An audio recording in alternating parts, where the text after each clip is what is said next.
जय हिंद दोस्तों, मैं आप सभी को आइडियल स्टडी पॉइंट में स्वागत करता हूं। मैं आप सभी के बीच लेकर आ गया हूं क्लास 10th के लिए आपका सब्जेक्ट सोशल साइंस का जो ज्योग्राफी बुक है ना, उसका मैं टोटल ज्योग्राफी बुक से जितना भी ऑब्जेक्टिव आपका क्वेश्चन आपका एग्जाम में आने वाले हैं, मैं टोटल एक ही वीडियो में आज बताने वाला हूं। इस वीडियो में हम लोग 150 क्वेश्चन देखने वाले हैं सिर्फ ज्योग्राफी बुक का। और ये ज्योग्राफी का एक भी ऑब्जेक्टिव आप यहाँ से आप नहीं छोड़ सकते अगर इस वीडियो को अगर शुरू से अंत तक आप देख लेते हैं और इसको एक बार दो बार देखकर इसको अच्छा से तैयारी कर लेते हैं तो एक भी क्वेश्चन आपका नहीं छूटने वाला है। इसको कर लीजिए, फिर उसके बाद आप कोई भी सेट बना के देखिए, आपको पूरा विश्वास हो जाएगा कि आपका यहीं से क्वेश्चन आएगा। ठीक है, तो चलिए स्टार्ट करते हैं। ठीक है, तो देखिए यहाँ पे क्या है। सबसे पहला क्वेश्चन है कि भारत में सबसे अधिक विस्तार किस मिट्टी का है। तो आपको पता होना चाहिए किस मिट्टी का है, तो इसको याद रखिएगा। आपको जलोढ़ मिट्टी, कौन सा? जलोढ़ मिट्टी याद रखना है। ओके, अगला क्वेश्चन देखिए। दूसरा क्वेश्चन क्या है, इसको देखते हैं। तो देखिए ये दूसरा क्वेश्चन है। तो ये दूसरा क्वेश्चन है कि बृहद क्षेत्र में जल के उपस्थिति के कारण ही पृथ्वी को क्या कहते हैं? तो नीला ग्रह कहते हैं। ये आपको पता ही होगा। अगला क्वेश्चन देखिए। निम्नलिखित निम्नलिखित नदियों में से किसे बिहार का शोक कहा जाता है? तो ये आपका कोसी को जो होता है बिहार का शोक नदी कहा जाता है। ये आपको पता ही होगा। आगे क्वेश्चन देखिए। किसने कहा संसाधन होते नहीं बनते हैं? तो ये आपका जिम्मरमैन ने कहा। देखने से ही आपको लगता होगा कि बहुत काफी इंपॉर्टेंट क्वेश्चन है। यूरेनियम का प्रमुख उत्पादक केंद्र कहाँ है? तो जादूगोरा। बहुत बार एग्जाम में आ चुका है ये। अगला क्वेश्चन देखिए। भारत का राष्ट्रीय पक्षी तो आपको पता ही होगा, मोर होता है। अगला सवाल देखिए। पीतल बनाया जाता है, तो पीतल कैसे बनाया जाता है? तो तांबा और जास्ता दोनों से। अगला क्वेश्चन देखिए। निम्न में से कौन सी प्राथमिक ऊर्जा नहीं है? तो ये देखिए इसका आंसर हो जाएगा विद्युत। अगला क्वेश्चन है। मिट्टी की उपयुक्त है, मिट्टी उपयुक्त है, काली मिट्टी उपयुक्त है काती के लिए? तो कपास के खेती के लिए बहुत काली मिट्टी उपयुक्त होता है। अगला है कि सर्वाधिक वर्षा होती है तो कहाँ पे होती है? मासिन राम मेघालय में होता है सबसे ज्यादा वर्षा। आगे क्वेश्चन है कि आपका लेटेराइट मृदा का रंग होता है, लेटेराइट मृदा मृदा का रंग कैसा होता है? तो लाल होता है। ये आपको पता ही होगा। अगला सवाल देखिए। इनमें से किस प्राकृतिक संसाधन का भंडार सीमित है? तो आपको पता होना चाहिए खनिज तेल का। अगला सवाल है निम्नलिखित में कौन प्राकृतिक संसाधन नहीं है? तो ये आप याद रखेंगे, नगर जो है ये नहीं होगा। अगला सवाल है कि लौह अयस्क किस प्रकार का संसाधन है? तो ये है अनवीकरणीय होता है। अगला सवाल है कि आपका संसाधनों के संरक्षण हेतु सर्वप्रथम किसने वकालत की थी? तो इसका आंसर हो जाएगा आपका क्लॉ ऑफ रोम ने किया था। अगला सवाल है कि बिहार में अति जल दोहन से भूमिगत जल में किस तत्व का संकेंद्रण बढ़ा है? तो आर्सेनिक का बढ़ा है। अगला सवाल है इंदिरा गांधी नहर परियोजना किस राज्य में की महत्वाकांक्षी परियोजना है? तो इसका आंसर हो जाएगा राजस्थान। और क्षेत्रफल की दृष्टि से भी अगर पूछा जाए कि कौन सा राज्य सबसे बड़ा है तो राजस्थान ही होता है। अगला सवाल है किस परियोजना का मुख्य उद्देश्य बाढ़ नियंत्रण है? तो इसका आंसर हो जाएगा कोसी। ठीक है, कोसी। अगला सवाल है प्रति व्यक्ति प्रति वर्ष जल उपलब्धता के आधार पर विश्व में भारत का कौन सा स्थान है? तो ये आपका 133वां स्थान है। अगला सवाल है कि वारसा जल संग्रह के ढांचों को हर घर में बनाना किस राज्य में अनिवार्य है? तो इसका आंसर हो जाएगा आपका तमिलनाडु। अगला सवाल देखिए।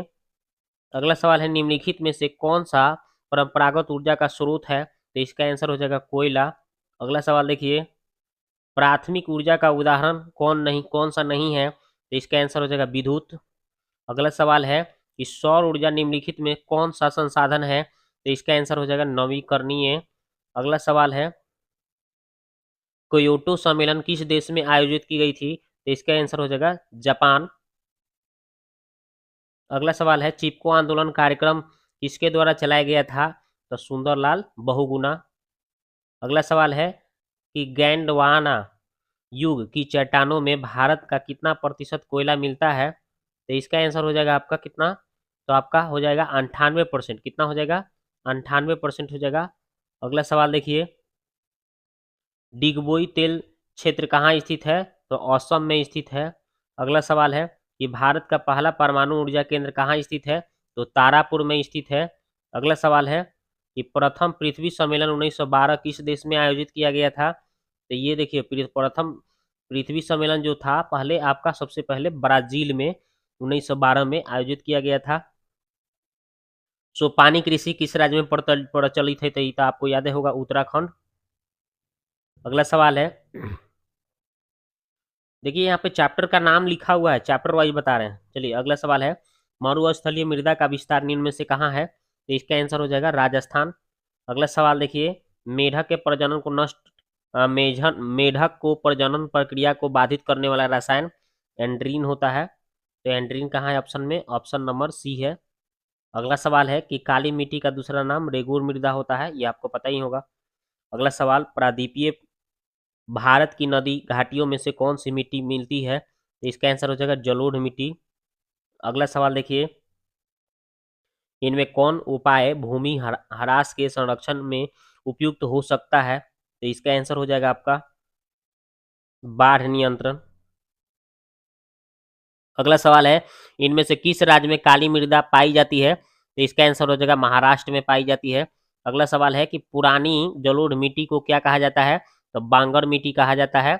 अगला सवाल है, मृदा निर्माण निम्न में से प्रक्रिया शामिल होती है? तो इसका आंसर हो जाएगा आपका क्या हो जाएगा? तो अपक्षय और अपर्दन दोनों है ना, ये हो जाएगा इसका आंसर, दोनों ऑप्शन पर करेंगे है ना। अगला सवाल है, बृहद क्षेत्र में जल के उपस्थिति के कारण पृथ्वी को नीला ग्रह कहा जाता है, तो पीछे भी बताए थे। अगला सवाल है कि कुल जल का कितना प्रतिशत भाग महासागरों में निहित है? 96.5%। ठीक है, ऑप्शन डी। अगला सवाल देखिए, कौन सा ऊर्जा स्रोत नवीकरणीय है? तो आपका हो जाएगा कौन चीज? जल। क्या हो जाएगा? जल। अगला सवाल देखिए, भारत में ऊर्जा का प्रमुख स्रोत कौन सा है? तो पेट्रोलियम। अगला सवाल, अंकलेश्वर में किस शक्ति का साधन की प्रचुरता है? तो ये खनिज तेल हो जाएगा। अगला सवाल देखिए,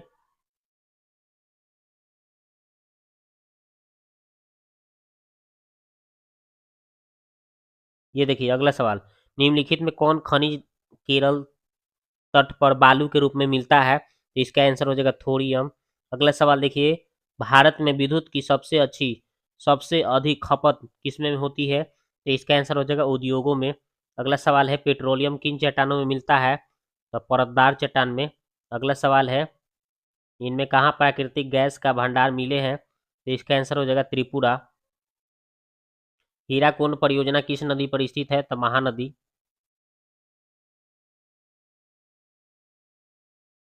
अगला सवाल है, भारत सरकार ने कब राजीव गांधी राष्ट्रीय पेयजल मिशन चालू किया था? तो 1800 नहीं 1986 में 1986 में किया था।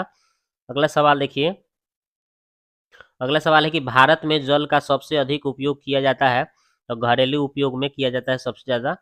अगला सवाल है कि भारत की सबसे लंबी नहर कौन सी है? तो भारत की सबसे लंबी नहर इंदिरा गांधी नहर है। अगला सवाल है कि भाखड़ा नागल परियोजना किस नदी पर अवस्थित है? तो ये सतलज नदी पर स्थित है। अगला सवाल देखिए, प्राकृतिक संसाधनों के संरक्षण हेतु अफ्रीका कन्वेंशन किस वर्ष हुआ था? तो ये 1968 में हुआ था। अगला सवाल है, ऊर्जा का गैर परंपरागत स्रोत क्या है?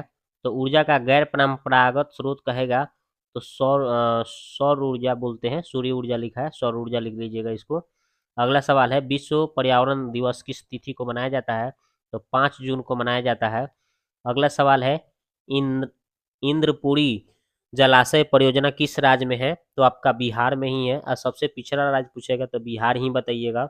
भारत में सर्वप्रथम जल विद्युत गृह की स्थापना कहाँ की गई थी? तो कर्नाटक में की गई है। अगला सवाल है, भारत में कितने प्रतिशत जल का उपयोग घरेलू तथा नगरीय आपूर्ति में किया जाता है? तो 11%। कितना जी? तो 11% हो जाएगा। अगला सवाल देखिए, 2011 के जनगणना के अनुसार कितने प्रतिशत भौगोलिक क्षेत्र में वन का विस्तार है? तो 21.23%। अगला सवाल देखिए, बिहार में कितने प्रतिशत भौगोलिक क्षेत्र में वन का फैलाव है? तो 7% है। अगला सवाल देखिए, पूर्व पूर्वोत्तर राज्यों के 188 आदिवासी जिलों में देश के कुल क्षेत्र का कितना प्रतिशत वन है? तो इसका आंसर हो जाएगा आपका इसका आंसर हो जाएगा 60.11%। अगला सवाल है, वन संरक्षण एवं प्रबंधन की दृष्टि से वनों का वर्गीकृत किया गया है, तो 3 वर्गों में किया गया है। अगला सवाल देखिए, 1991 से 1980 तक लगभग कितना वर्ग किलोमीटर वन के क्षेत्र कृषि भूमि में परिवर्तित हुआ है, तो आपका 26,200। अगला सवाल देखिए,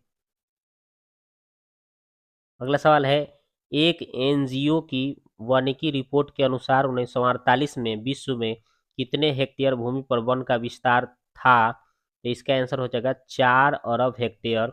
अगला सवाल है कि इनमें कौन सा जीव केवल भारत में ही पाया जाता है, तो डॉल्फिन हो जाएगा। अगला सवाल है कि मैंग्रोव का सबसे अधिक विस्तार कहाँ है, तो सुंदरवन में। अगला सवाल है कि टेक्सोल का उपयोग किया जाता है, तो कथी में, तो कैंसर में किया जाता है। तो अगला सवाल देखिए, चरक का संबंध किस देश से है, तो भारत से है। ठीक है, अगला सवाल देखिए, संसार का सबसे कीमती संसाधन कौन सा है, तो खनिज है। अगला सवाल देखिए, ज्वारीय ऊर्जा किस प्रकार का संसाधन है, तो ज्वारीय ऊर्जा आपका नवीकरणीय संसाधन है। ठीक है, अगला सवाल देखिए, तट रेखा से कितने किलोमीटर क्षेत्र सीमा अपवर्जक आर्थिक क्षेत्र कहलाती है, तो 200 किलोमीटर। पवन ऊर्जा निम्नलिखित में से कौन सा संसाधन है, तो नवीकरणीय संसाधन है। अगला सवाल देखिए, डाकुओं की अर्थव्यवस्था का संबंध है, तो कौन चीज से है, तो संसाधनों के अनियोजित विदोहन से। अगला सवाल देखते हैं, समुद्री क्षेत्र में राजनैतिक सीमा कितने किलोमीटर क्षेत्र तक राष्ट्रीय संपदा निहित है, तो 19.2 किलोमीटर। अगला सवाल देखते हैं, भारत में लगभग कितने खनिज पाए जाते हैं, तो 50। अगला सवाल देखिए, निम्न में से कौन सा लौह युक्त खनिज का उदाहरण है, तो इसका आंसर हो जाएगा मैग्नीज। अगला सवाल देखिए, प्राकृतिक संसाधनों के संरक्षण हेतु 1968 में कौन सा कन्वेंशन हुआ था, तो अफ्रीकी कन्वेंशन हुआ था। अगला सवाल देखिए, भारत का लोहा किस देश को निर्यातक किया जाता है, तो जापान। अगला सवाल देखिए, किस यंत्र का प्रयोग कृषि कार्य में किया जाता है, तो इसका आंसर हो जाएगा आपका थ्रेसर का। अगला सवाल देखिए, कौन सा ऊर्जा स्रोत अनवीकरणीय है, तो कोयला। अगला सवाल देखिए, भारत में भूटान के लिए रक्तहीन क्रांति की शुरुआत किसने की थी, भूदान के लिए। भारत में भूदान के लिए रक्तहीन क्रांति की शुरुआत किसने की थी, तो आपका विनोबा भावे हो जाएगा। अगला सवाल, कालाकोट कोयला क्षेत्र किस राज्य में स्थित है, तो कालाकोट कोयला क्षेत्र आपका जम्मू कश्मीर में है। अगला है, निम्नलिखित में कौन सा संसाधन प्राकृतिक संसाधन है, तो भूमि है। अगला सवाल है, भारतीय संविधान की धारा 51 का संबंध किससे है, तो इसका आंसर हो जाएगा आपका वन्य जीव एवं वनस्पतियों के संरक्षण से। अगला सवाल देखिए, कुनैन किस रोग की दवा है, तो मलेरिया की दवा है। निम्न में कौन सा राज्य मैग्नीज का सबसे बड़ा उत्पादक राज्य है, तो मध्य प्रदेश है। अगला सवाल है कि भारत में पहाड़ों से भूरी भूमि कितना प्रतिशत है, भारत में पहाड़ों से भरी भूमि कितना परसेंट है, तो 30% है। अगला सवाल है, भारत की सबसे उपजाऊ मिट्टी कौन है, तो जलोढ़ मिट्टी है। अगला सवाल देखिए कि सरदार सरोवर बांध किस नदी पर बनाया गया है, तो नर्मदा नदी पर बनाया गया है। अगला है, रिहंद बांध किस राज्य में स्थित है, तो उत्तर प्रदेश में है। अगला सवाल, देवदार किस प्रकार के वन के क्षेत्र वृक्ष है, इसका आंसर हो जाएगा आपका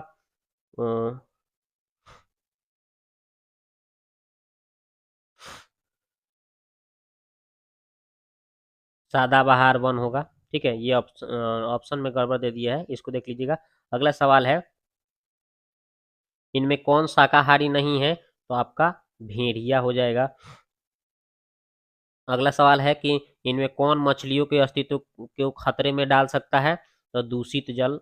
अगला सवाल है कि भारत के किस राज्यों में वनाच्छादित भूभाग का क्षेत्र सबसे अधिक है, तो मध्य प्रदेश है।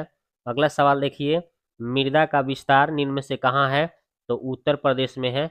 अगला सवाल देखिए, निम्नलिखित में कौन अधात्विक खनिज का उदाहरण है, तो अधात्विक खनिज का कौन है, तो आपका अभ्रक हो जाएगा। अगला सवाल, किस राज्य को उद्योगों की जननी माना गया है? तो आपका किस खनिज को उद्योगों का जननी माना गया है? तो लोहा को। अगला सवाल है, निम्नलिखित में कौन लौह अयस्क का एक प्रकार है? तो हेमाटाइट। अगला सवाल है कि कौन भारत का सबसे बड़ा लौह उत्पादक राज्य है? कर्नाटक है। अगला सवाल है,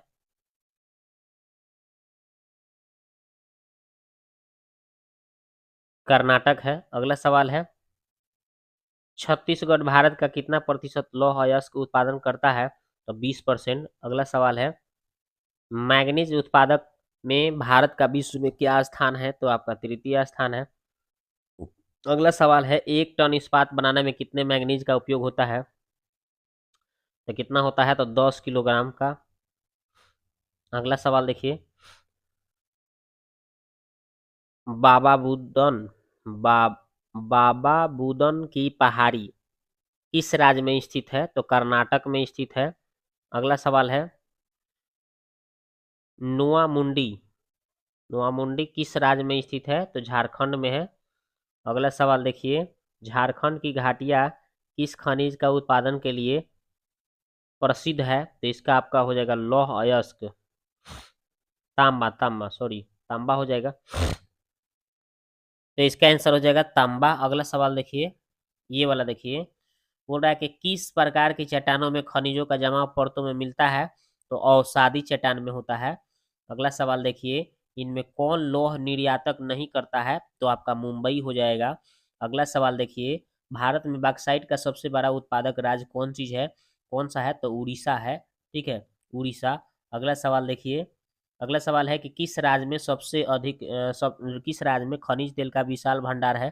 तो आसाम में है, असम बोला जाता है। भारत में किस स्थान पर पहला परमाणु ऊर्जा केंद्र स्थापित किया गया है? तो तारापुर। तो ये तो आप पीछे भी पढ़े थे, तारापुर यहाँ है। ये वाला ऑप्शन नंबर डी हो जाएगा। अगला सवाल है कि गोंडवाना समूह के कोयले का निर्माण हुआ था, तो कितना आपका जो हो जाएगा? तो 20 करोड़ वर्ष पूर्व। ठीक है, ऑप्शन नंबर ए। अगला सवाल देखिए, मुंबई हाई क्यों प्रसिद्ध है? तो आपका खनिज तेल हेतु। अगला सवाल, भारत का प्रथम तेल शोधक कारखाना कहाँ स्थित है? तो डिगबोई में स्थित है। अगला सवाल है कि प्राकृतिक गैस किस खनिज के साथ पाया जाता है? तो इसका आंसर हो जाएगा आपका पेट्रोलियम के साथ पाया जाता है। अगला सवाल है, तारापुर विद्युत केंद्र का उदाहरण है? तो बरौनी। अगला सवाल है कि एशिया का सबसे बड़ा परमाणु विद्युत गृह कौन कौन सा है? तो तारापुर। अगला सवाल है कि भारत के किस राज्य में सौर ऊर्जा का विकास सर्वाधिक संभावनाएं है? तो इसका आंसर हो जाएगा आपका ऑप्शन नंबर सी, राजस्थान हो जाएगा। ठीक है, राजस्थान। अगला सवाल है कि हीरा रिहंद रिहंद किस नदी की सहायक नदी है? तो सोन नदी की है। ठीक है, अगला सवाल है, उड़ीसा किस खनिज का सबसे बड़ा उत्पादक है? तो मैग्नीज की है। अगला सवाल है, देश में तांबे के कुल भंडार कितनी है? तो देश में तांबे के कुल भंडार 125 करोड़ टन है। अगला सवाल है, झारखंड बिहार में किस देश का कितना प्रतिशत झारखंड बिहार में देश का कितना प्रतिशत अभ्रक का उत्पादन होता है? तो 80%। अगला सवाल है, सीमेंट उद्योग का कौन सा प्रमुख कच्चा माल क्या है? तो आपका चूना पत्थर होता है। चूना पत्थर सीमेंट उद्योग का सबसे प्रमुख कच्चा माल होता है। अगला सवाल है, ज्वारीय तथा तरंग ऊर्जा ज्वारीय तथा तरंग ऊर्जा उत्पादन हेतु भारत के अधिक अनुकूल परिस्थितियां कहाँ पाई जाती है? तो आपका खंभात की खाड़ी में। कोयले का सर्वोत्तम प्रकार कौन सा है? तो एंथ्रासाइट। अगला सवाल है, भारत में ऊर्जा का प्रमुख स्रोत कौन सा है? तो आपका कोयला है। अगला है, नागार्जुन सागर परियोजना किस नदी पर अवस्थित है? तो इसका आंसर हो जाएगा कृष्णा नदी। अगला सवाल है कि इनमें कौन सा मैग्नीज का महत्वपूर्ण उत्पादक नहीं है? तो तमिलनाडु। अगला सवाल है, निम्नलिखित में राजस्थान की सबसे महत्वपूर्ण योजना कौन सी है? तो इंदिरा गांधी। राजस्थान की सबसे महत्वपूर्ण योजना कौन सी है? तो आपका हो जाएगा इंदिरा गांधी नहर परियोजना। भारत में खनिज तेल का वार्षिक उत्पादन कितना होता है? तो आपका हो जाएगा 3 करोड़ टन। अगला सवाल है कि विश्व में सबसे अधिक पवन ऊर्जा का दोहन किस देश में होता है? तो नीदरलैंड। अगला सवाल है निम्न में कौन उपभोक्ता उद्योग है? तो सीमेंट। अगला सवाल है लौह अयस्क किस प्रकार का संसाधन है? तो इसका आंसर हो जाएगा नवीकरणीय। अगला सवाल है मैंगनीज का उपयोग किस किया जाता है? तो आपका बैटरी निर्माण, फोटोग्राफी उद्योग, माचिस उद्योग, इस सब में हो जाएगा। अगला सवाल है इनमें किस प्राकृतिक संसाधन का भंडार सीमित है? तो खनिज तेल। अगला सवाल है चंदन किस प्रकार के वन में पाया जाता है? तो आपका सदाबहार वन। अगला सवाल है निम्न में कौन सी नदी भारत नेपाल के मध्य सीमा बनाती है? तो काली। कौन सी नदी आपका भारत और नेपाल के मध्य सीमा बनाती है? तो काली नदी। अगला सवाल है हिमालय क्षेत्र में प्रवाहित होने वाली नदियां निम्नलिखित में से किस प्रकार के प्रवाह प्रणाली प्रस्तुत करती है? तो पूर्ववर्ती हो जाएगा। अगला सवाल है हिमालय के अपवाह तंत्र में जो नदी तंत्र सम्मिलित नहीं है वह है? तो कौन सा हो जाएगा इसका उत्तर? तो इसका उत्तर हो जाएगा महानदी। अगला सवाल है निम्नलिखित में किस खनिज में भारत सुसंपन्न है? तो इसका आंसर हो जाएगा लोहा। अगला सवाल है इनमें कौन लौह अयस्क का एक प्रकार नहीं है? तो एंथ्रासाइट। हेमाटाइट, मैग्नेटाइट, लाइमोनाइट, ये सब लिमोनाइट बोले, ये सब क्या होता है? लौह अयस्क है। एंथ्रासाइट नहीं है। अगला है झारखंड का कोडरमा किस खनिज के लिए प्रसिद्ध है? तो अभ्रक के लिए। किसके लिए? अभ्रक के लिए। अभ्रक के लिए। अगला है भारत की सबसे बड़ी कृत्रिम झील कौन सी है? तो गोविंद बल्लभ पंत सागर। अगला सवाल है वान सागर नामक जलाशय का निर्माण किस नदी पर किया गया है? तो सोन नदी। अगला सवाल है निम्न में कौन हमारे देश से प्राय लुप्त हो चुका है? तो आपका कौन चीज है? तो चीता। ये चीता अब लुप्त हो चुका है। अगला सवाल है भारत की राष्ट्रीय वन नीति के अनुसार देश के कितने प्रतिशत भूभाग पर वन रहना चाहिए? तो 33.3%। अगला है किस वर्ग की विलुप्त प्रजातियों की संख्या सबसे अधिक है? तो वनस्पति। अगला सवाल है भारत का राष्ट्रीय पशु। तो भारत का राष्ट्रीय पशु आप तो जानबे करते हैं क्या है? बाघ। अगला सवाल है मानस तथा काजीरंगा अभयारण्य किस राज्य में स्थित है? तो असम में है। भारत में चारागाह के अंतर्गत कितना भूमि है? तो 4%। साल किस वन का वृक्ष होता है? तो पतझर। देश में बांधों को किसने भारत का मंदिर कहा था? तो पंडित नेहरू। प्राणियों के शरीर में कितना प्रतिशत जल की मात्रा होती है? तो 65%। जल किस प्रकार का संसाधन है? तो चक्रीय।